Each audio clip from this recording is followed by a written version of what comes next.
Hello and welcome to another edition of the Stench of Truth. I just have a few comments today and some things for you to think about. One is, why, in light of all of the recent events, has the United States and other Western countries decided it is so important to protect the people of Libya as opposed to Egypt, Somalia, Algeria, Bahrain, Saudi Arabia, and Yemen? Now, Yemen seems to be particularly deadly for protesters, as yesterday snipers killed, I don't know how many, I forget right off the top of my head, but snipers killed some of the protesters yesterday, firing from rooftop positions. And in Bahrain, we have Saudi forces being brought in to quell dissent. Now, my question to you is, why is it that there is so much attention being played on what's going on in Libya, albeit it does seem to be somewhat more bloody and brutal and more civil war-ish than what you're experiencing in these other countries. But supposedly the United States is geared towards the idea of helping those who want freedom to seek freedom and helping those who want democracy to seek democracy. Well, we all know that that is a complete lie by this country. We all know that that notion is long gone from what makes up this nation. So one is left to ponder the idea of what is the actual motivation and what is behind what is going on.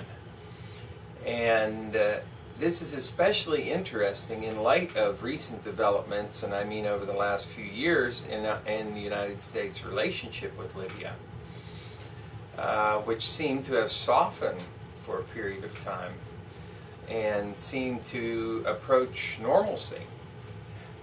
So one has to wonder that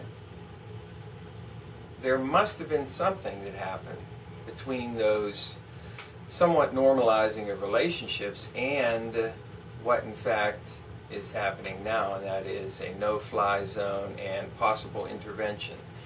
And I certainly am very hopeful that the anti-war movement in this country will finally perk up again and decide that they have had enough and that they're no longer going to be fooled by the fake progressive, fake Democrat, fake everything Obama, and that they'll realize that Obama is a total and complete sellout, and they will actually embrace the idea that he is nothing but a tool of the military-industrial complex and furthering the war agenda, which apparently is the United States' only role in the future, because our manufacturing base and everything else about our culture has been destroyed in favor of being the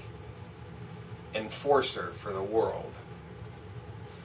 And that means that everything that we hold dear as citizens in the United States has been put on hold or destroyed in order to make war for our future as the lapdogs of a globalist scheme to control and to manipulate people around the world, including citizens in this country. And because it seems like now we're going to have some military intervention in Libya, in addition to the many wars that we have going on, I would hope that the anti-war crowd would finally step up and quit being quiet and quit being a lapdog for the supposed Democrats and actually do something to prevent further escalation of hostilities by any forces in this country, let alone to come out and condemn the activity in Afghanistan and Iraq and put Obama's feet to the fire in that regard. And finally, lots and lots of speculation when it comes to what's going on in Japan. You can range from there's absolutely nothing to worry about all the way up to it's going to turn into another Chernobyl. And as is usually the case, the propaganda lies at both ends of the extreme, and the reality lies somewhere in the middle. And as I've reiterated before, one can question a lot of things and one can come to a lot of different conclusions. The end result that I rely on is the ingenuity, the resiliency, and the incredibly tenacious nature of the Japanese. And I have no doubt that they will solve this crisis before it gets worse. And it will not turn into the nuclear nightmare that people have spun it out to be. And my own personal take is, don't get any potassium iodide and don't take any, because you won't need it. And perhaps keep Japan and the people of Libya and Yemen and Saudi Arabia and Bahrain and the Sudan and Algeria and Egypt and all of these other countries that are suffering under the yoke of oppression and are trying to struggle into new economies in your hearts and in your thoughts, so that there will be a happy resolution to all of these various things. But I urge you to look at Libya very closely.